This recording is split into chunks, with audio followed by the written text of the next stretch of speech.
చేసుకుని ఈ ఉదయకాలపు కుటుంబ ప్రార్థన మనం ప్రారంభించుకుందాం. మోషేబాబు ప్రార్థన ద్వారా నేటి కుటుంబ ప్రార్థన మనం ప్రారంభించుకుందాం. మోషేబాబు ప్రార్థన.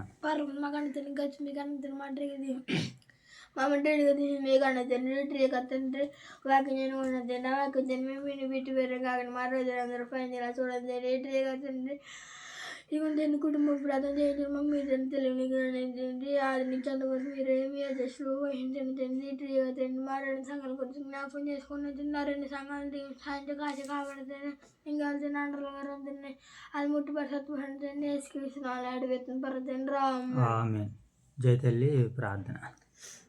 ప్రార్థన పాలతో టీకా దించి టీకా తండ్రి వాక్యం చేయండి. ఆ వాక్యం తండ్రి ఆదరించి అంతవరకు మీ కృపలా చేయి రోటరీగా వాక్యం చదవగా తండ్రి. మా మన తెరిచిలా చేయి రోటరీగా తండ్రి. ఈ రోటరీగా తండ్రి రోజు క్రిస్టియన్ ప్రార్థన చేస్తుందంటే సంఘ కాపాడి అక్కడ పోస్తున్న బియ్యాలు రాజాన్ని కూడా దీవించాను. కుటుంబం కూడా దీవించారు. సేవకురాన్ని కూడా దీవించారు. అధికారులు వయసునాన్ని కూడా దీవించారు. సంఘ కాపాడిని కూడా దీవించండి.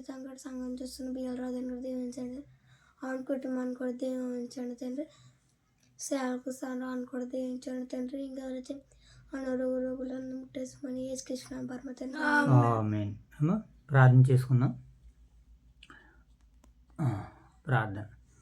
మహాగణుడైన మా తండ్రి, మహోన్నతుడైన మా దేవ, పరిశుద్ధుడైన మా తండ్రి, మీ ప్రేమ కలిగిన నామానికే స్తుతులు చెల్లించుకుంటున్నాం దేవా. గత కాలమంతా మీరు మమ్మల్ని కాచి కాపాడి ఈ ఉదయకాల సమయంలో నాయన కుటుంబ ప్రార్థనలో మీ సన్నిధి భాగ్యాన్ని, మీ సన్నిధి కాంతులు మాపై ప్రకాశింపజేస్తండి. మమ్మల్ని తండ్రి మీ చిత్తానుసారంగా నడిపిస్తున్నందుకు కృతజ్ఞతలు తెలుపుకుంటున్నాం ప్రభా.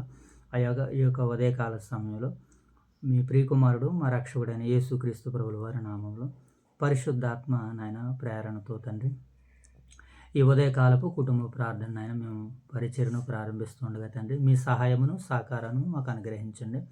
అలాగే తండ్రి ఈ యొక్క సమయంలో అపోస్తలుల కార్యాలు 14వ అధ్యాయాన్ని బైబిల్ పఠనం చేయడానికి నాయన చదవడానికి నేర్చుకోవడానికి తెలుసుకొనడానికి సిద్ధపడుతుండగా మీ యొక్క ఆత్మ సహాయాన్ని ఇచ్చి నాయన తండ్రి మమ్మల్ని ముందుకు నడిపించండి తండ్రి. అలాగే ప్రభు ఈ యొక్క ఉదయకాల సమయంలో మా యొక్క స్థానిక సంఘాలను జ్ఞాపకం చేసుకుంటాం తండ్రి. ఓదూరు వైఎస్ఆర్ నగర్లో ఉన్నటువంటి సంఘ బిడ్డలందరినీ, పెద్దలను నాయన పరిచారకులను, యవనస్తులను, స్త్రీలను, పురుషులను, వృద్ధులను, బాలులను అందరినీ దీవించండి, ఆశీర్వదించండి. సంఘానికి నాయకులుగా ఉన్న దైవ సేవకులు రాజుగారిని, రాణిగారిని, వారి కుమారుడును, వారి కుమార్తెను దీవించి ఆశీర్వదించండి. ఎన్నో ప్రణాళికలు, ఎన్నో ఆలోచనలతో ప్రభా దైవ పరిచయను వారు కొనసాగిస్తూ ఉండగా తండ్రి వారికి ఆయువును, ఆరోగ్యాన్ని, బలమును, శక్తిని దయచేయమని వేడుకుంటున్నాం తండ్రి. వారు ఏ ప్రణాళికలు అయితే, ఏ ఉద్దేశాలు అయితే కలిగి ఉన్నారో అవన్నీ తండ్రి సంవత్సరంలో నాయన సరైనటువంటి రీతిలో జ్ఞానయుక్తంగా తండ్రి జరిగించడానికి నాయన మీ దాసులకి మెండైన ఆత్మ సహాయాన్ని దయచేయమని వేడుకుంటున్నాం తండ్రి. అయా యొక్క సమయంలో యొక్క పరిచయను వీక్షిస్తున్న పరిశుద్ధులైన ప్రియులైన అందరినీ జ్ఞాపకం చేసుకున్నాం ప్రభు. వారిని, వారి కుటుంబాలను దర్శించి దీవించి ఆశీర్వదించండి. అలాగే ప్రభు మరి యొక్క సమయంలో తండ్రి జరుగుతున్న యొక్క పరిచర్యని మీకు మహిమకరంగా, మాకు దీవెనకరంగా, ఆశీర్వాదకరంగా జరిగించమని నడిపించమని మా రక్షకుడును, మీ ప్రియకుమారుడును, మా ప్రభు అయిన యేసుక్రీస్తు వారి నామంలో ఈ ప్రార్థన మీకు సమర్పిస్తున్నాం మా కన్న తండ్రి.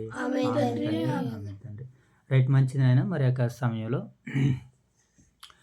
అపోస్తల కార్యాలు 14వ అధ్యాయం మొదటి నుంచి మనం చదువుకున్నాము. నిన్నటి కాల సమయంలో అపోస్తల కార్యాలు 13వ అధ్యాయం మనం చదువుకున్నాం కదా నాన్న. ఈ యొక్క సమయంలో 14వ అధ్యాయాన్ని బైబిల్ పఠనంగా చదువుకున్నాం. తీసరమ్మా మొదటి వచనం. ఈ కోనియాలో జరిగినదేమనగా వారు కూడి యూదుల సమాజ మందిరంలో ప్రవేశించి తేటగా బోధించినందున అనేకులు యూదులను గ్రీసు దేశస్థులను విశ్వసించిరి. అయితే అవిధేయులైన యూదులు అన్యజనులను పురుకొల్పి వారి మనసులలో సహోదరుల మీద పగ పుట్టించిరి. కాబట్టి వారు ప్రభువును ఆనుకుని ధైర్యముగా మాట్లాడుచు అక్కడ బహుకాలము గడిపిరి. ప్రభువు వారి చేత సూచక క్రియలను అద్భుతములను చేయించి చేయించి తన కృపావాక్యమునకు తమ కృపావాక్యమునకు సాక్ష్యం ఇప్పించుచు సాక్ష్యం ఇప్పించుచు చుండెను. చుండెను. ఆ పట్టణము ఆ పట్టణము జనసమూహములలో జనసమూహాలలో భేదములు పుట్టగా పేదలు పుట్టగా కొందరు యూదుల పక్షముగాను కొందరు యూదుల పక్షముగా కొందరు అపోస్తుల పక్షముగాను ఉండిరి. పక్షముగా ఉండిరి. మరియు అన్యజనులను మరియు అన్ని జనులను యూదులను యూదులను తమ అధికారులతో కలిసి తమ అధికారితో కలిసి వారి మీద పడి వాడి మీద పడి వారిని అవమానపరిచి వారిని అవమానపరిచి రాళ్ళు రూవి చంపవలెనని రాళ్ళు రువ్వి చంపవలెనని యుండిరి. ఉండిరి. వారా సంగతి తెలుసుకుని వారు ఆ సంగతి తెలుసుకుని లొకయోనులోని లోకయానులోని పట్టణములకు పట్టణములకు లుస్త్రకును లుస్త్రకును దెర్బేకును దెబ్బేగును చుట్టూనున్న చుట్టూనున్న ప్రదేశములకును ప్రదేశములకును పారిపోయి పారిపోయి అక్కడ సువార్త ప్రకటించుచుండిరి. అక్కడ స్వాత ప్రకటించుచుండిరి. రెండవ సందర్భాన్ని చదువుకుందాం. ఏనా లుస్త్రాలో లుస్త్రాలో బలహీన పాదము గలవాడు ఒకడుండెను. బలహీన పాదము గలవాడు ఒకడు ఉండెను. అతడు పుట్టినది మొదలుకొని అతడు పుట్టినది మొదలుకొని కుంటివాడై కుంటివాడై ఎన్నడును నడవలేక కూర్చుండి ఉండువాడు. ఎన్నడూ నడచలేడు కూర్చుంటువాడు. అతడు పౌలు మాట్లాడుట వినును. అతడు పౌలు అక్కడ చూడాలని అతడు పౌలు మాట్లాడుట వినును. అతడు పౌలు మాట్లాడుతూ వినను. 9వ వచనం. పౌలు అతని వైపు తీరు చూసి పౌలు అతని వైపు తేరి చూసి స్వస్థత పొందుటకు స్వస్థత పొందుటకు అతనికి విశ్వాసం ఉండినని గ్రహించి అతని విశ్వాసం ఉన్నాడు గ్రహించి నీ పాదములు మోపి నీ పాదములు మోపి సరిగా నిలవమని సరిగా నిలవమని బిగ్గరగా చెప్పినప్పుడు బిగ్గరగా చెప్పినప్పుడు అతడు గంతులు వేసి నడవసాగిను. అతడు గంతులు వేసి నడవసాగిను. జనసమూహములు జనసొమ్మాలు పౌలు చేసిన దానిని చూసి పౌలు చేసి దాన్ని చూసి లుకయోనియ భాషలో లోకయోన భాషలో దేవదూతలు దేవదూతలు మనుష్య రూపము దాల్చి మనిషి రూపం దాల్చి మన యొద్దకు దిగివచ్చి మన యుద్ధకు దిగివచ్చి ఉన్నారని ఉన్నారని కేకవేసి కేక వేసి బర్నబాకు ద్యోపతి అనియు బర్నబాకు దూపదలియు పౌలు ముఖ్య ప్రసంగి అయినందున పౌలు ముఖ్య ప్రసంగైన అతనికి హెర్మి అనియు అతనికి ఎర్మేనియు పేరు పెట్టిరి. పేరు పెట్టిరి. ఆ పట్టణమునకు ఎదురుగా ఉన్న ఆ పట్టణములకు ఎదురుగా ఉన్న ద్యోపతి యొక్క పూజారి ద్రౌపది యొక్క పూజారి ఎడ్లను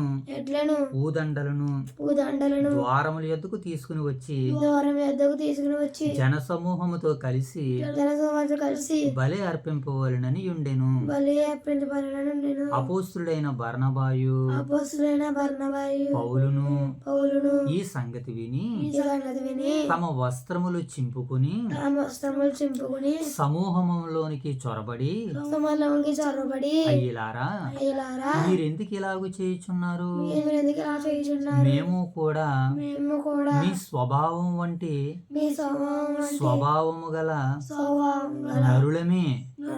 మీరు వ్యర్థమైన వాటిని విడిచిపెట్టి అర్థమైన వాటిని విడిచిపెట్టి ఆకాశమును భూమిని సముద్రమును వాటిలో ఉండు సమస్తమును సృజించిన జీవము గల దేవుని వైపు తిరగవలెనని మీకు సువార్త ప్రకటించుచున్నాము.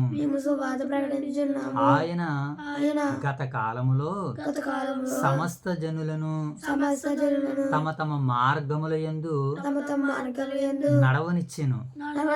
అయినను ఆయన ఆకాశము నుండి మీకు వర్షమును ఫలవంతమైన ఋతువులను దయచేయుచు ఆహారము అనుగ్రహించుచు ఉల్లాసముతో మీ హృదయములను నింపుచు మేలు చేయుట చేత తన్ను గూర్చి సాక్ష్యము లేకుండా చేయలేదని బిగ్గరగా చెప్పిరి. వారు ఎలాగూ చెప్పి తమకు బలి అర్పింపకుండా సమూహములను ఆపుట బహు ప్రయాసమాయను. 3వ సందర్భాన్ని చదువుకుందాం. ఎన్నో వచ్చినమ్మా? 19 19 వచ్చిన. Very good. అంతియొకయ నుండి జగ నుండి ఈ కొనినా నుండి ఈ కొనియా నుండి యూదులు వచ్చి యూదులు వచ్చి జన సమూహములను జనసమూహాలను తమ పక్షముగా చేసుకుని పక్షముగా చేసుకుని పౌలు మీద రాళ్ళు రువ్వి పౌల మీద రాళ్ళు రువ్వి అతడు చనిపోయినని చనిపోయినని అనుకుని అనుకుని పట్టణము వెలుపలికి అతన్ని ఈడ్చిరి. పత్రం వెదురు ఆయన విడిసిరి. అయితే శిష్యులు అయితే శిష్యులు అతని చుట్టూ నిలిచి ఉండగా అతని చుట్టూ నిలిచి ఉండగా అతడు లేచి పట్టణంలో ప్రవేశించి పట్టణంలో ప్రవేశించి మర్నాడు అన్నాడు బర్నబాతో కూడా బర్నబాతో కూడా దెర్బేకు బయలుదేరిపోయిను. దర్బేకు బయలుదేరిపోయిను. వారు ఆ పట్టణములో వారి పట్టణంలో సువార్త ప్రకటించి సువార్త ప్రకటించి అనేకులను శిష్యులుగా చేసిన తర్వాత అనేకులు శిష్యులుగా చేసిన తర్వాత ఉస్త్రాకును ఇస్రాకును ఈకొనియాకును ఈకొనియాకును అంతియొకయాకును అంత్యకాకును తిరిగి వచ్చిరి. శిష్యుల మనస్సులను దృఢపరిచి శిష్యుల మనసు దృఢపరిచి విశ్వాసమునందు నిలకడగా ఉండవలెననియు విశ్వాసం అది నిలకడగా ఉండవలని అనేక శ్రమలను అనుభవించి మనము దేవుని రాజ్యములో ప్రవేశింపవలెననియు మన దేవుని రాజ్యం ప్రవేశించవాలని వారిని హెచ్చరించిరి. మరియు ప్రతి సంఘములో వారికి పెద్దలను ఏర్పరిచి ఉపవాసం ఉండి ప్రార్థన చేసి వారు నమ్మిన ప్రభువునకు వారిని అప్పగించిరి. తరువాత పిసిదియా దేశమంతటా సంచరించి పంపులియకు వచ్చిరి. మరియు పెర్గేలు వాక్యము బోధించి అత్తిలియాకు దిగి వెళ్ళిరి. అక్కడ నుండి ఓడ ఎక్కి తాము నెరవేర్చవలసిన పని నిమిత్తము దేవుని కృపకు అప్పగింపబడిన వారై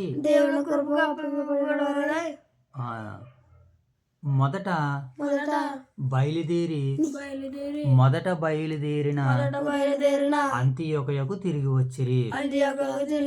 వారు వచ్చి సంఘమును సమకూర్చి దేవుడు తమకు తోడయుండి చేసిన కార్యములన్నీయు అన్ని జనులు విశ్వసించుటకు ఆయన ద్వారము తెరిచిన సంగతియు వివరించిరి. పిమ్మట వారు శిష్యుల యొద్ద బహుకాలము గడిపిరి. దేవుడి యొక్క పరిశుద్ధ వాక్యాన్ని నేడు మన వినికిడిలో ఫలింపజేయను గాక. ఆమేన్. అన్నానా రైట్, మంచిది నాయన. ఈ యొక్క అపోస్తుల కార్యాలు 14వ అధ్యాయంలో ఎన్ని సందర్భాలు మనం చూసాము? సుమారుగా ఒక 3 సందర్భాలను చూసాం. ఎన్ని సందర్భాలు చూసాను? 3 సందర్భాలను చూసాం కదా. మరి 3 సందర్భాలని మనం ఎన్ని భాగాలుగా విడగొట్టవచ్చు అని అంటే ఒక 5 భాగాలుగా మనం దీన్ని మాట్లాడుకోవచ్చు. సరే, ఇప్పుడు ఈ 14వ అధ్యాయం ద్వారా దేవుడు మనకి ఏం తెలియజేస్తున్నాడని జాగ్రత్తగా దేవుని మాటలను మనం ఆలోచన చేస్తున్నప్పుడు దేవుడు వ్రాయించిన ప్రతి మాట వెనకాల ఆయనకొక ఆలోచన, ఆయనకొక ఉద్దేశము, ఆయనకొక సంకల్పము ఉంది. ఇప్పుడు ఈ అధ్యాయం ద్వారా ఆయనకున్నటువంటి సంకల్పాన్ని, ఆయనకున్నటువంటి ఉద్దేశాన్ని, ఆయనకున్నటువంటి ఆలోచనను మనం ఆలోచించగలిగితే చాలా సంగతులు బయటపడతాయి. ఇప్పుడు అపోస్తుల కార్యం అనగానే అపోస్తులు కొన్ని కార్యాలు చేశారు. ఇదివరకు మనం విన్నటువంటి వర్తమానం ఇదంతా కూడా. ఇప్పుడు కూడా పౌలు గారు కార్యాలు చేస్తున్నాడు. ఆ కార్యాలు ఏ రీతిగా చేస్తున్నాడో, ఎలా చేస్తున్నాడో, ఎవరెవరికి చేశాడో ఈ అధ్యాయంలో కొంతమందికి మరి పౌలు గారు స్వస్థతనిచ్చినట్లు కనపడుతుంది, సంఘాలను కట్టినట్టుగా కనపడుతుంది, పెద్దలను నియమించినట్టుగా కనపడుతుంది, వారి విశ్వాసంలో నిలకడగా ఉండాలని బోధించినట్లు కనపడుతుంది. కనుక ఈ సందర్భాలని టూకీగా మనము కొద్ది నిమిషాలని అర్థం చేసుకునేటువంటి ప్రయత్నాలు చేద్దాం. ఓకేనా నాన్న? రైట్. ఇప్పుడు అపోస్తుల కార్యాలు 14వ అధ్యాయంలో మనం 3 సందర్భాలని చదువుకున్నాం కదా. ఈ 3 సందర్భాలని ఒక 5 భాగాలుగా మనం మాట్లాడుకుందాం. 1 నుంచి 6 వచనాల్లో ఈకోనియాలో జరిగిన సువార్త ఎక్కడ జరిగింది అనేది ఈకోనియాలో జరిగింది. వీళ్ళు ఏం చేస్తున్నారని అంటే అంతియొకయ, సిరియాలో ఉన్నటువంటి అంతియొకయ సంఘం నుంచి పంపబడినటువంటి పౌలు గారు, బర్నబా గారు కూడా అనేక ప్రాంతాలకు వెళ్ళిపోతున్నారు. వీళ్ళందరూ కూడా దీని నిమిత్తము జయగడు సువార్త నిమిత్తము, వాక్యం నిమిత్తము కనుక వారు వెళ్తున్నటువంటి ప్రాంతాలు మనం చూసినప్పుడు 13వ అధ్యాయం దగ్గర నుంచి వారి పరిచర్య ప్రారంభమవుతుంది. 13వ అధ్యాయం నుంచి వీళ్ళు ప్రయాణం చేసుకుంటూ మన యూదులు ఎక్కడైతే ఉన్నారో యూదులకి వాక్యాన్ని చెబుతుంటే అక్కడ కొంతమంది అన్యజనులు యూదుల్లోనే కొంతమంది మరి పౌలు గారికి తిరుగుబాటు చేసినట్లుగా, ఎందుకంటే ధర్మశాస్త్రాన్ని గురించి ఆయన మాట్లాడుతున్నప్పుడు ధర్మశాస్త్రానికంటే మరి యేసుక్రీస్తుల వారు వచ్చారు, ఆయన గొప్పగా చేశారని మోషే గారిని కూడా తక్కువ చేసి మాట్లాడని కొంతమంది యూదులకి బాధ కలిగి మరి పౌలు గారి మీద తిరుగుబాటు అనేటువంటిది కనబడుతుంది కొన్ని ప్రాంతాల్లో. సరే, ఇప్పుడు ఆయన చేసినటువంటి పరిచర్య 1-6 వచనాలు ఎక్కడ చేశారు ఆయన సువార్త? ఎక్కడ చేశాడమ్మా ఆయన? ఈకొనియాలో చేశాడు. ఇది మొదటి భాగం. ఇక రెండో భాగాన్ని మనం చూసినప్పుడు 7-19 వచనాల్లో లుస్త్రాలో జరిగిన సువార్త.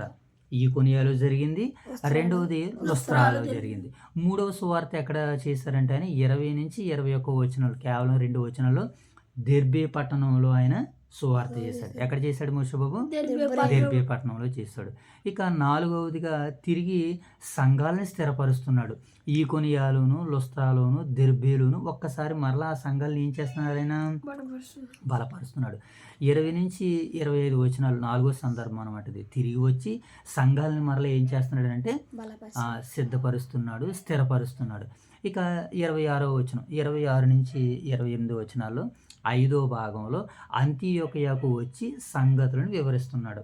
ఆయన ఎక్కడి నుంచి అయితే బయలుదేరాడో మరలా అక్కడికి వెళ్ళి ఈ సంగతులన్నింటినీ కూడా ఎవరికి వివరిస్తున్నాడు? అంతియోకియా సంఘం, వారు ఎక్కడైతే స్థాపించారో ఆ సంఘం దగ్గరికి వెళ్ళి మరలా పౌలు గారు ఏమని చెప్తున్నాడు? వారికి వాక్యాల్ని బోధిస్తున్నాడు. మేము ఎలా జరిగిందో అన్ని జనులకి దేవుడు ద్వారాన్ని ఎలా తెరిచాడో ఆ సంగతి పౌలు గారు చెబుతున్నాడు అనమాట. ఎవరికి? సంఘానికి. ఎందుకనంటే సంఘమే కదా మరి ఆయన్ని పంపించింది. ఎక్కడ పంపించింది? లుస్త్రాకైనా, దెర్బేకైనా, ఈకొనియాకైనా, ఈ 3 ప్రాంతాలకు కాదు, అనేక ప్రాంతాలకి సంఘం ద్వారాగా సేవ చేయడానికి మరి వాళ్ళందరినీ పరిశుద్ధాత్ముడు సంఘం ద్వారాగా పంపినట్లుగా మనకు కనబడుతుంది. కనుక ఈ 3 సందర్భాల్లో 5 భాగాలు మనకు కనబడుతుంది. మొదటి భాగం ఏమనుకున్నాం? ఈకొనియాలో జరిగిన సువార్త. ఇంతకీ ఈకొనియాలో ఏం జరిగిందో మనం 1-6 వచనాలు చూడగలిగినట్లయితే, ఈకొనియాలో జరిగినది ఏమన్నా, వారు కూడి యూదుల సమాజ మందిరంలో ప్రవేశించి తేటగా బోధించినందున వారు ఏం చేశారట? ఆయన వాక్యాన్ని తేటగా బోధించారనమాట. వాక్యాన్ని కూడా మనం ఎలా బోధించాలమ్మా జయగడు? తేటగా బోధించాలి. వాక్యాన్ని ఆ తేటగా మనం బోధించాలంటే యెహోవా ధర్మశాస్త్రం నుండి దేవారాత్రులు మనం ధ్యానిస్తే కానీ తేటగా మనం చెప్పలేము. ఎప్పుడైతే మనం తేటగా చెప్పలేకపోయామో వాక్యము ఎదుటివారి హృదయాల్లో ఫలించదు. కనుక ఎదుటివారి హృదయాల్లో ఫలించాలి అని అంటే పౌలు వారి వాక్యాన్ని అనేక మంది నమ్మగలిగారంటే, విశ్వసించగలిగారంటే తేటగా మాట్లాడారు ఆయన. అవును, మనం కూడా తేటగా మాట్లాడాలంటే ఎదుటి వారికి కూడా కొద్దో గొప్ప జ్ఞానము, ధర్మశాస్త్రము తెలిసి ఉండాలి. ఎందుకంటే యూదులు అనగానే ధర్మశాస్త్రం మీద పూర్తి అవగాహన కలిగినటువంటి వారు వాళ్ళు ఏమో. అందుకనే వాళ్ళ దగ్గర ఎలా మాట్లాడాడంటే తేటగా మాట్లాడాడు అనమాట. ఏ సందర్భాలను ఎలా మాట్లాడాలో అలా మాట్లాడారు. ఆయన ఏం చేశారో చూడండి. తేటగా యూదుల సమాధానంలో ప్రవేశించి తేటగా బోధించినందున అనేకులు యూదులను గ్రీసు దేశస్థులను ఏం చేస్తారంట? విశ్వసించారంటే వాస్తవాలు చెప్పినప్పుడు ఇంకా ఇబ్బంది ఏముంది? మనిషితో మనకు సంబంధం లేదు, వ్యక్తితో సంబంధం లేదు. అతను నల్లవాడ తెల్లవాడ అన్న భేదాభిప్రాయాలు చూడరు. ఎందుకనంటే తేటగా మాట్లాడారు గనక, వారి ధర్మశాస్త్రాన్ని ఎత్తి చూపిస్తున్నాడు గనక వాళ్ళందరూ యూదులను అలాగే గ్రీసు దేశస్థులను, ఏమండి యూదులు గ్రీసు దేశస్థులు కూడా విశ్వసిస్తున్నారని అంటే పౌలు గారికి పరిశుద్ధాత్ముడు ఇచ్చినటువంటి ఆ జ్ఞానాన్ని మనం చూడాలి. ఆయన పరిశుద్ధాత్ముడు జ్ఞానాన్ని ఇచ్చాడు. ఆ జ్ఞానాన్ని పొందుకునేటువంటి విధేయత ఈయనకు ఉంది.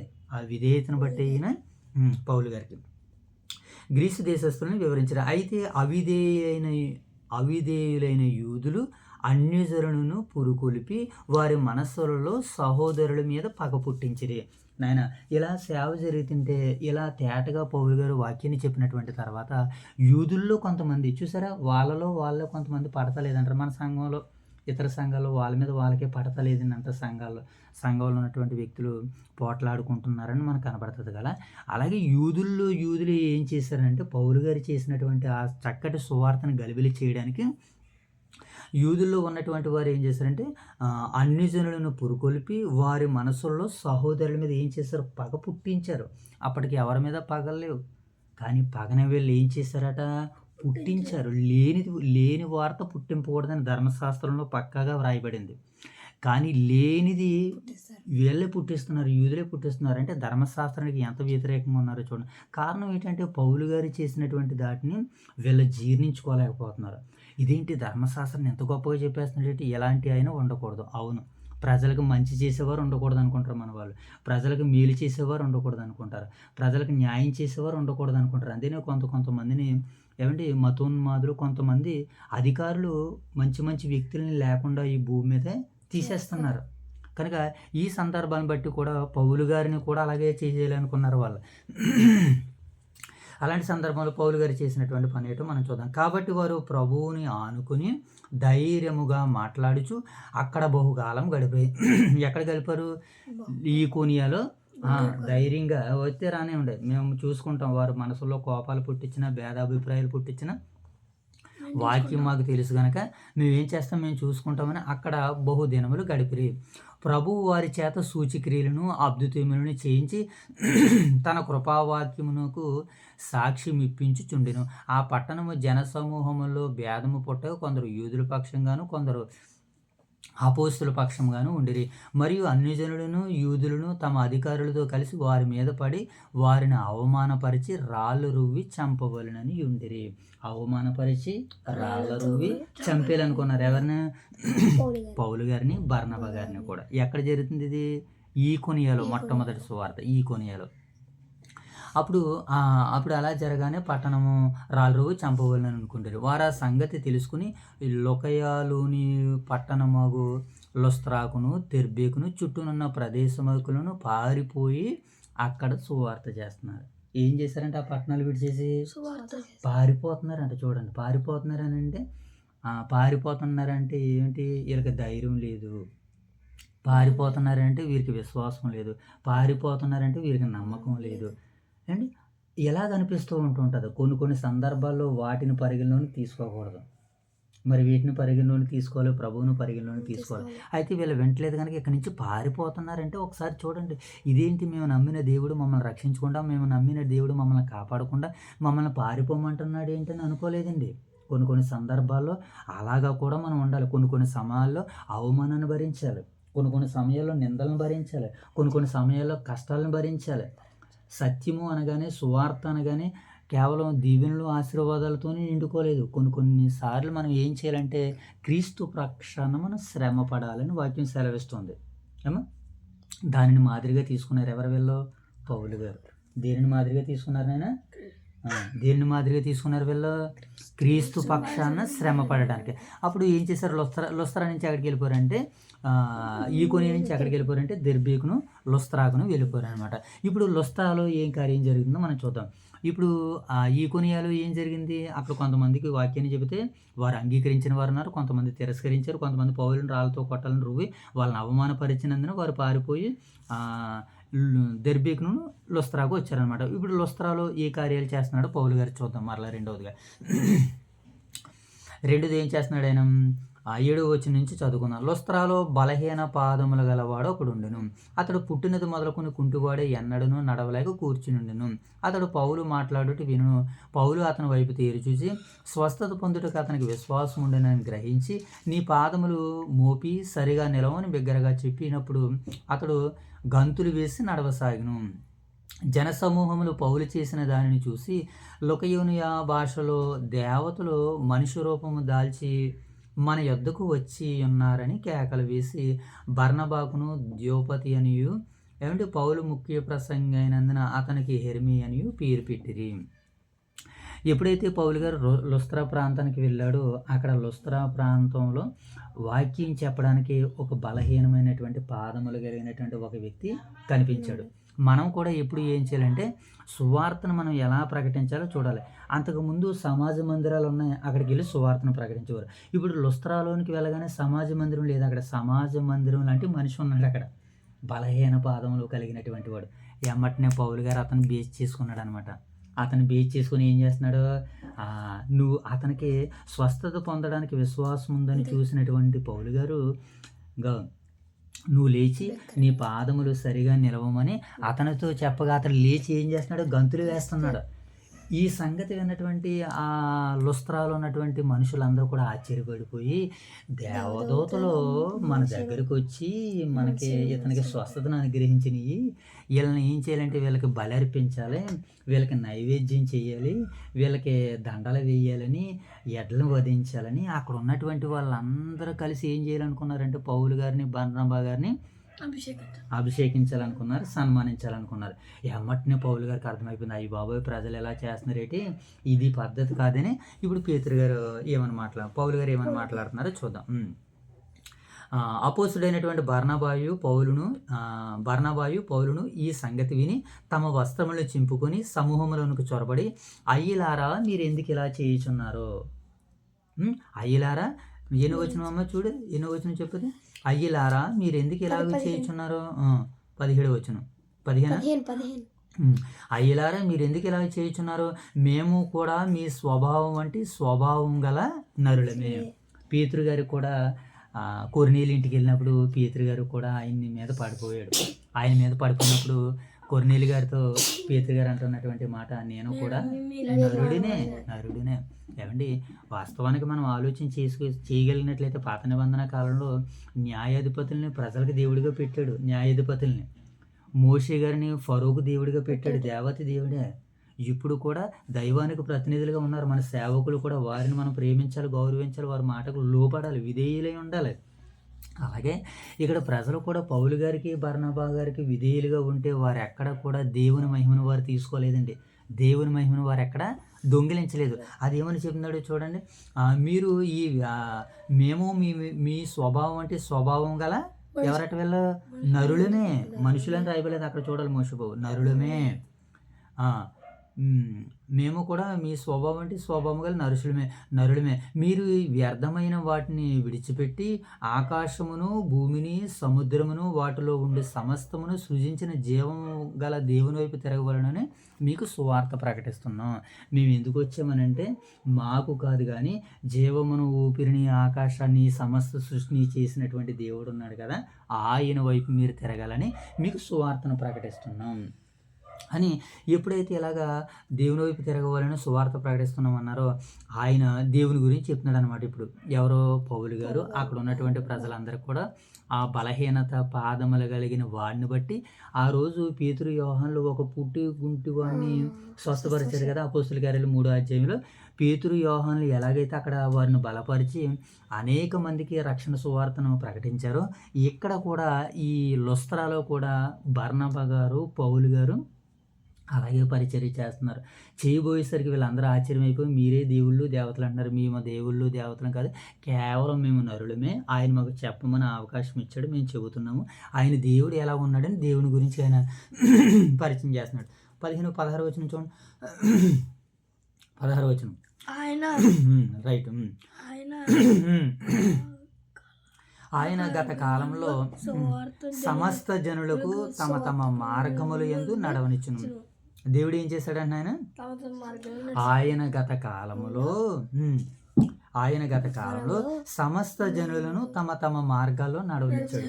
ఏ మార్గాల్లో నడిచినా దేవుడు ఇష్టపడ్డాడు. కొంతమంది దైవ మార్గాల్లో ఉన్నారు, మరి కొంతమంది ఆయా దుష్ట మార్గాల్లో ఉన్నారు, చెడిపోయిన మార్గాల్లో ఉన్నారు, వేరొక మార్గాలు, ఆ దేవునికి వ్యతిరేకమైనటువంటి మార్గాల్లో ఉన్న దేవుడు ఏం చేశాడు, వాళ్ళందరినీ పర్లేదు నడవనిచ్చాడు అని అంటున్నాడు.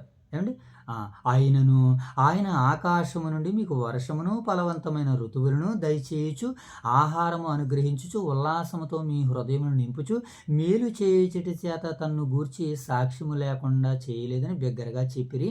వారు ఎలాగూ చెప్పి తమకు బలి అర్పింపకుండా సమూహములను ఆపుటకు బహు ప్రయాస, జనాల్ని బల అవ్వకుండా ఆపడానికి బహు ప్రయాసపడుతూ పౌలు గారు ముందుకెళ్ళారు. అలా ముందుకు వెళ్తే వీళ్ళు ఏమని చెప్తున్నారు, దేవుడు చేసినటువంటి గొప్ప కార్యాలను చెప్తున్నాడు. దేవుడు ఒకప్పుడు ఒకలా ఉన్నాడు, ఇప్పుడు అలా లేడు, దేవుడు ఇదిగో ఎలా ఉన్నాడని చెప్పి బలి అర్పింపకుండా సమూహములను మరి ఆపినట్టుగా మనకు కనబడుతుంది. ఇప్పుడు 20వ వచనం చదువు. ఇప్పుడు లుస్త్రాలో ఈ కార్యాలు జరిగినాయి. లుస్త్రాలో బలహీన పాదములు కానీ స్వస్థపరిచాడు. అలాగే ఈకొనియలో ఏం చేశాడు? దేవుని వాక్యాన్ని తేటగా బోధించాడు. ఇది 2 సందర్భాలు. ఇక 3 సందర్భంలో దెర్బే పట్టణంలో జరిగినటువంటి సువార్త. 20 దెర్బే పట్టణంలో ఏం జరిగిందో మనం చూద్దాం. ఎన్ని వచనము? 19వ వచనం చదువుదాం. అంతియొకయ నుండి ఈకోనియ నుండి యూదులు వచ్చి జనసమూహమును తమ పక్షముగా చేసుకుని పౌలు మీద రాళ్ళు రువ్వి అతడు చనిపోయిననుకుని పట్టణం వెలుపలికి అతనిని ఈడ్చిరి. అంతకుముందు ఏం చేశారు? ఆయన్ని కొట్టి ఆయన్ని అవమానపరిచారని మనం చదువుకుంటున్నాం. ఎన్నో వచనము? అక్కడ కూడా రాళ్ళు రువ్వారు. ఒకసారి 5వ వచనం చదివినాను. మరియు అన్ని జనులను యూదులను తమ అధికారులతో కలిసి వారి మీద పడి వారిని అవమానపరిచి రాళ్ళు రువ్వి చంపవలనని ఉండిరి. అప్పుడే రాళ్ళు ఇచ్చి కొడదాం అనుకున్నారు. ఎక్కడిది? లుస్త్రాలో, ఈకొనియాలో. ఇప్పుడు లుస్త్రాలో ఏం జరుగుతుందని అంటే పౌలు గారిని ఆల్రెడీ రాళ్ళు ఇచ్చుకుని కొట్టేసి చనిపోయాడు అనుకుని పట్టణం వెలుపలికి ఏం చేశారట? ఆయన్ని ఈడ్చుకుని పోయారట. అతనిని వెలుపలికి ఈడ్చిరి అని అంటే రెక్కట్టుకుని లాక్కిపోయారు అనమాట. అప్పుడప్పుడు గొడవలు జరిగినప్పుడు మన పెద్దవాళ్ళు అలాగే రెక్కలట్టుకుని లాక్కిపోతుండేవారు. కింద బరబరమని ఒళ్ళంతా కొట్టుకుపోయేది. అలా పౌలు గారిని లాక్కుని వెళ్ళిపోయాడు. ఒక పక్క ఓసారేమో పారిపోయాడు, ఓసారేమో రాళ్లతో కొట్టబడ్డాడు. ఏంటంటే బాధ పౌలు గారికి? ఎందుకో ఇంత బాధ? దేవుని పక్షాన శ్రమ అనుభవించాలన్నది వారు ఆయుధంగా ధరించారు. మరి మనకి ఏది శ్రమ? శ్రమ పడని క్రైస్తవుడే కాదు, శ్రమ పడాలి అని వాక్యం మనకి కంఠపదంగా సెలవిస్తుంది. అయితే శిష్యులు అతని చుట్టూ నిలిచి ఉండగా అతడు లేచి పట్టణంలో ప్రవేశించి మరునాడు బర్నబాతో కూడా ఇప్పుడు ఎక్కడికి వెళ్ళిపోయాడు? దెర్బే పట్టణానికి వెళ్ళాడు అనమాట. ఇప్పుడు దెర్బే పట్టణంలో ఏం చేశాడు? ఆయన దెర్బే పట్టణానికి వెళ్ళిపోయాడు. అయినా ఇది దెర్బే పట్టణంలో జరిగినటువంటి సంఘటన. ఏం జరిగిందంటే అక్కడ పౌలు గారికి వీళ్ళ చేయవలసినటువంటి సన్మానం ఇక్కడ ఏదో చేశారంట. ఏ సన్మానం అది? అవమానకరమైనటువంటిది రాళ్ళు ఇచ్చుకుని కొట్టినటువంటి సందర్భం. ఇది దెర్బే పట్టణంలో జరిగింది. ఇప్పుడు తిరిగి ఆయన ఎక్కడికి వెళ్తున్నాడు అంటే మరలా సంఘాలని, ఎక్కడ? లుస్త్రాకి, ఈకొనియాకి, ఏమండి ఇంకా కొన్ని ప్రాంతాలకు, అంతకు ముందు ఉన్నటువంటి ప్రాంతాలకు వెళ్ళి మరి ఆయన ఏం చెప్తున్నాడు చూద్దాం. 21వ వచనం. వారు ఆ పట్టణంలో సువార్త ప్రకటించి అనేకుల్ని శిష్యులుగా చేసిన తర్వాత లుస్త్రాకును, ఈకొనియాకును, అంతియొకయకును తిరిగి వచ్చి ఏం చేశారట? వీళ్ళు ఎక్కడెక్కడికి వెళ్ళారు? మరలా లుస్త్రాకు వెళ్ళారు, మరలా ఈకొనియాకి వెళ్ళారు, మరలా ఎక్కడికి వెళ్ళారు? అంతియొకయకి. ఈ 3 పట్టణాలకు తిరిగి వచ్చి శిష్యుల మనసులను దృఢపరిచి, శిష్యుల మనసులను ఏం చేస్తున్నారు? ఎలా దృఢపరుస్తున్నాడు? దృఢపరచాలంటే మొదట ఈయన దృఢపరచబడాలి. ఈయన ఎలా దృఢపరచబడ్డాడో అవమానం పొందాడు. వాక్యాన్ని జ్ఞాపకం చేసుకుని అవమానాన్ని పక్కన పెట్టేశాడు. రాళ్ళు ఇచ్చుకుని కొట్టారు, అయినా సరే రాళ్ళే కదని పక్కకు పెట్టేశాడు. అంటే దృఢపరచబడ్డాడు. ఎలా వస్తుందో దృఢత్వం, పట్టుత్వం అని అంటే శ్రమలు, కష్టాలు, బాధలు ఇవన్నీ పడాలన్నమాట. ఇంక ఇప్పుడు ఆడికి దెబ్బ తగిలినాడు. ఏం చేశాడు? ఇదిగో సువార్తలో ఉన్నాడు. ఇప్పుడు దేవుని పరిచర్య చదువుతున్నాడు. దైవ సేవకులు మన పరిచర్యని వీక్షిస్తూ ఆయన సంతోషిస్తున్నారు. కనుక మనం ఎలా ఉండాలని అంటే ఇది కష్టం వచ్చినా నష్టం వచ్చినా నిలబడాలి. ఇప్పుడు రాత్రికాల సమయంలో మనం జరుపుకోలేదు. ఇప్పుడు మధ్యాహ్నం స్కూల్ అయిపోయిన వెంటనే పొలం దగ్గరికి వెళ్ళి రాత్రికాల ప్రార్థన మనం జ్ఞాపకం చేసుకోవాలి. ఇలా కొన్ని శ్రమలు మనం పడితే మనం దృఢత్వం కలిగి ఉంటాము. పౌలు కూడా అలాగే అంటున్నాడు శిష్యుల్ని. అయితే చూడండి, ఆయన అనేకులు శిష్యులుగా చేసిన తర్వాత లుస్త్రాకును, ఈకొనియాకును ఆయన ఏం చేశాడు? ఆయన తిరిగి వచ్చాడు. తిరిగి వచ్చిన తర్వాత చూడండి, శిష్యుల మనసులను దృఢపరిచి విశ్వాసమందు నిలకడగా ఉండవలనని, అనేక శ్రమలు అనుభవించి మనము దేవుని రాజ్యంలో ప్రవేశింపవలనని వారిని హెచ్చరించారు. ఎందుకనంటే రాళ్లతో కొట్టబడ్డాడు, అవమానపరచబడ్డాడు, ఏమండి గంటి వేయబడ్డాడు, ఇవన్నీ అనుభవించాడు. కనుకనే ఏం చేశాడు? శిష్యుల మనసులన్నీ దృఢపరిచి వారిని హెచ్చరించి నిలకడగా ఉండవలనని, అనేక శ్రమలు అనుభవించి మనం దేవుని రాజ్యంలో ప్రవేశించవాలని వారిని హెచ్చరించే, మరియు ప్రతి సంఘములో వారికి పెద్దలను ఏర్పరిచే. ప్రతి సంఘంలో ఏం చేస్తున్నాడు? ఎక్కడెక్కడ? ఈకొనియాలోను, లుస్త్రాలోను, దెర్బేలోను సంఘ పెద్దలను కూడా పౌలు గారు నియమిస్తున్నారు. ఇంకేమన్నాడు చూడండి. సంఘ పెద్దలను ఏర్పరిచి ఉపవాసం ఉండి ప్రార్థన చేసి వారు నమ్మిన ప్రభువునకు వారిని అప్పగించిరి. ఉపవాసం ఉండి ప్రార్థన చేసి వారు ఏ ప్రభునైతే నమ్మారో ఆ ప్రభువుకు వారిని అప్పగించేస్తాడు. ప్రభువుకి అప్పగించేసిన తర్వాత ఇంకా బాధ్యత పౌలు గారి మీద లేదు, ప్రభువు మీదే బాధ్యత ఉందని వాక్యం మనకి సెలవిస్తుంది. ఎందుకంటే ఉపవాసం చేసి వారు నమ్మిన ప్రభువునకు వారి మీద చేతులు ఉంచారు. పౌలు గారిని బర్నబా గారిని కూడా సంఘం అంతా ఉపవాసం ఉండే వారిని ప్రభువుకి అప్పగించింది, ప్రభువు పరిచర్యలు ముందుకు వెళ్ళారు. వీళ్ళలో కూడా ఎట్ ద సేమ్ టైం వీళ్ళలో కూడా ఏం చేస్తున్నారని అంటే వీళ్ళలో కూడా ఉపవాసం ఉండి ప్రార్థన చేసి తాము నమ్మిన ప్రభువునకు వారిని అప్పగించేశాడు. మనం కూడా అంతే, ఎదుటివారికి సువార్తను చెప్పిన తర్వాత ఆ ఆత్మల్ని దేవునికి అప్పగించి ప్రార్థన ద్వారా మనం వెనక్కి వచ్చేసేయాలి. ఓకేనా? రైట్, ఇంతవరకు బాగుంది. కింద మాటలు మనం చూద్దాం. తరువాత ఫిస్దియా దేశం అంతటను సంచరించి పంపులియకు వచ్చిరి, మరియు పెర్గేలే వాక్యము బోధించి అత్తలియకు దిగి వెళ్ళిరి. అక్కడ నుండి ఓడ ఎక్కి తాము నెరవేర్చవలసిన పని నిమిత్తము దేవుని కృపకు అప్పగింపబడిన వారే మొదట బయలుదేరిన అంతియోకయకు తిరిగి వచ్చిరి. మొదట ఎక్కడి నుంచి బయలుదేరారు? అంతియోకయ, యెరూషలేము, అదే సిరియాలో ఉన్నటువంటి అంతియోకయలో నుంచి బయలుదేరి వచ్చి ఇన్ని ప్రాంతాలన్నీ తిరిగి మరలా అక్కడికి వెళ్ళారనమాట. అక్కడికి వెళ్ళిన తర్వాత ఏం జరిగిందో చూద్దాం. చూడండి, వారు వచ్చి సంఘమును సమకూర్చి దేవుడు తమకు తోడయుండి చేసిన కార్యములన్నీ అన్ని జనులను విశ్వసించుటకు ఆయన ద్వారము తెరిచిన సంగతియు వివరించిరి. పిమ్మట వారు శిష్యుల యొద్ద బహుకాలము గడిపారు. బహు యొద్ద అంతియోకయ సంఘంలోనే ఉంటూ వాళ్ళందరికీ జరిగిన విషయాలన్నీ చెప్పి వారికి విశ్వాసాన్ని కలిగించారు. ఎలా మరి పౌలు గారు మిషనరీలో ఇదిగో మొదటి ప్రయాణంలో ఆయన మరి అనేకమైనటువంటి అద్భుతాలు ఆశ్చర్యకార్యాలు చేసినట్లుగా మనకి కనబడుతుంది. ఆయన ఎన్నెన్ని ప్రాంతాలు తిరిగాడు? సుమారుగా కొన్ని ప్రాంతాలన్నీ తిరిగి ఆ ప్రాంతాలన్నింటిలో మరి క్రీస్తు ప్రభువుల వారి యొక్క రక్షణ సువార్తను ప్రకటించినట్లుగా వాక్యం మనకి సెలవిస్తుంది. కనుక నేడు మీరు నేను కూడా అటు రీతిగా వాక్యం విషయంలో మనం అందరం దేవుని మహింపరిచేవారుగా, కష్టాలు ఎదురైనా నష్టాలు ఎదురైనా దేవుని మహిమ కొరకు నిలబడాలని వాక్యం సెలవిస్తుంది. కనుక మోషే ప్రార్థన ద్వారాగా మరి యొక్క ఉదయకాలపు కుటుంబ ప్రార్థన మనం ముగించుకునే ప్రయత్నాలు చేద్దాం. మోషే ప్రార్థన.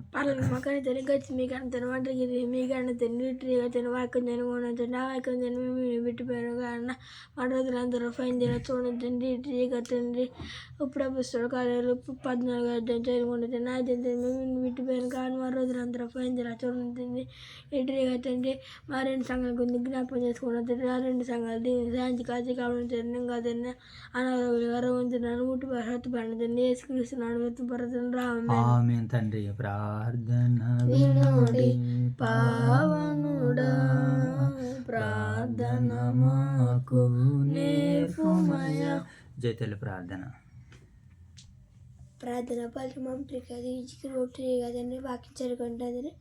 ఆ వాక్యం రాని శాంతవరం మిగరపొడిలా చేసిన క్యాన్సర్ రోటీ కదండి వాక్యం జరుగుతుండే కదండి. మా అమ్మ అత్తలా చేసిన క్యాన్సర్ రోటీ కదండి. అపోస్తుల కార్యాలు 14 అధ్యాయం చదువుతుంది కదండి. మీరు సత్యశామి కంత రోటీ కదండి. సందర్భాలు లోతులకు వెళ్ళి నేర్చుకునేలా చేసింది అంత భాగాలను లోతుల్లోకి వెళ్ళి నేర్చుకునేలా చేసింది అంత రోటీ కదండి. వాక్యం జరుగుతుండే కదండి. మా అమ్మ రత్తశీలా చేసింది అంత తండ్రి ఇంకా లేదు రోగులను కృష్ణ పరమతండ్రి. ప్రార్థన చేసుకుందాం. చివరిగా ప్రార్థన. మహాగణుడైన మా తండ్రి, మహోన్నతుడైన మా దేవ, పరిశుద్ధుడైన మా తండ్రి, మీ ప్రేమ కలిగిన నామానికి స్తుతులు చెల్లించుకుంటున్నాం ప్రభా. ఈ ఉదయకాల సమయంలో మీ సన్నిధి భాగ్యాన్ని, మీ సన్నిధి కాంతులు మాపై ప్రకాశింపజేసి ప్రభా, వాక్యం ద్వారాగా మమ్మల్ని వెలుగులోనికి నడిపించినందుకే కృతజ్ఞతలు తెలుపుకుంటున్నాం ప్రభా. అపోస్తుల కార్యాలు మరి 14 అధ్యాయంలో పౌలు గారు జరిగించినటువంటి నాయన పరిచర్య మిషనరీలోనైనా వారు ఏ రీతిగా సేవలను చేశారో, ఆ సేవ చేసినప్పుడు ఎన్ని అభ్యంతరాలు, ఎన్ని ఇబ్బందులు, ఎన్ని ఎన్నిసార్లు మరణం మీద ఆయన మీద ఆనుకుందో, మరణానికి ఎన్నిసార్లు మరణం ఆయన మీద ఏలుబడి చేసిందో తండ్రి. అనేక రకాల వర్తమానాలు మేము విన్నాం ప్రభా. ఆయన లుస్త్రాలోను, ఈకోనియాలోను, దెర్బేలోను, పిస్తియాలోను తండ్రి మరి వాక్యాలను బోధించు ప్రభా. సంఘాల్లో ఉన్నటువంటి బిడ్డలను బలపరిచి, సంఘాల్లో పెద్దలను ఏర్పరిచి, విశ్వాసం ముందు నిలకడగా ఉండవలనని, అనేక శ్రమలు అనుభవించిన ఆయన మరి పరలోక రాజ్యంలో ప్రవేశించాలని వాళ్ళందరినీ దృఢపరిచినట్లుగా మాకు వాక్యం ద్వారా మీరు సెలవిచ్చారు ప్రభు. అవును తండ్రి, ఆయన మొదటిగా నాయన విశ్వాసంలో దృఢపరచబడి నాయన ఇతరులను దృఢపరచడానికి తండ్రి నాయన మరి ఎన్నో నాయన పరిచర్య చేసినటువంటి మహనీయులు పౌలు గారిని బట్టి మీకు కృతజ్ఞతలు ప్రభు. ఆ పౌలు గారి యొక్క మాటలు పరిచర్య మేము విన్నాం, నేర్చుకున్నాం తండ్రి. నేడు నాయన ఇదిగో నాయన మీ కుమారుని పక్షాన్ని మేము సేవ చేసినట్టు ఒక్కొక్కసారి పారిపోవాల్సి వస్తుందని, ఒక్కొక్కసారి నాయన మాటలు గాయాల్లాంటి మాటలు, కత్తిపోటు వంటి మాటలు మా మీద పడతాయని వాటన్నిటి విషయంలో వాక్యం ద్వారాగా మేము దృఢత్వం కలిగి పటిష్టం కలిగినైనా మేము మీలో ముందుకు వెళ్ళాలని వాక్యం మాకు సెలవిస్తున్న విధానాన్ని బట్టి మీకు కృతజ్ఞతలు తండ్రి. పౌలు గారు ఎలాగైతే తేటగా వాక్యాన్ని బోధించారో ప్రభు, మేమును కూడా స్పష్టంగా వాక్యాన్ని బోధించడానికి ధర్మశాస్త్రం పట్లనైనా మీ గ్రంథం పట్ల మాకు మక్కువను, మాకు మంచి వివేకాన్ని అనుగ్రహించండి.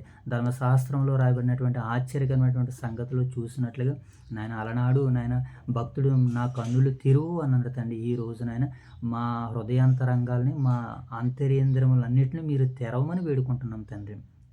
వాక్యం ఎక్కడైతే వెళ్లకుండా దుష్టుడు అడ్డుకంచిగా ఉంచాడో ప్రభు, ఆ ఈర్ష్య, ఆయన నా కోపము, ఆ ద్వేషము, అసూయని, కక్షల్ని, విమతల్ని, భేదాలని వాటిని అన్నిటినీ పారదోలుకుని ప్రభు మీ మహిమ కొరకు నిలబట్టుకు మీ సహాయాలు అనుగ్రహించమని తండ్రి. ఎంతవరకు జరిగిన పరిచర్యను బట్టి నేను మీకు స్తుతులు చెల్లించుకుంటూ తండ్రి, మరి ఎంతవరకు ఈ పరిచర్యలో మీ సహాయాలు అనుగ్రహించినందుకు వందనాలు తెలియజేసుకుంటూ, ఈ పరిచర్యను వీక్షిస్తున్నటువంటి ప్రియులైన పరిశుద్ధులందరూ మీరు దర్శించండి, దీవించండి, ఆశీర్వదించండి.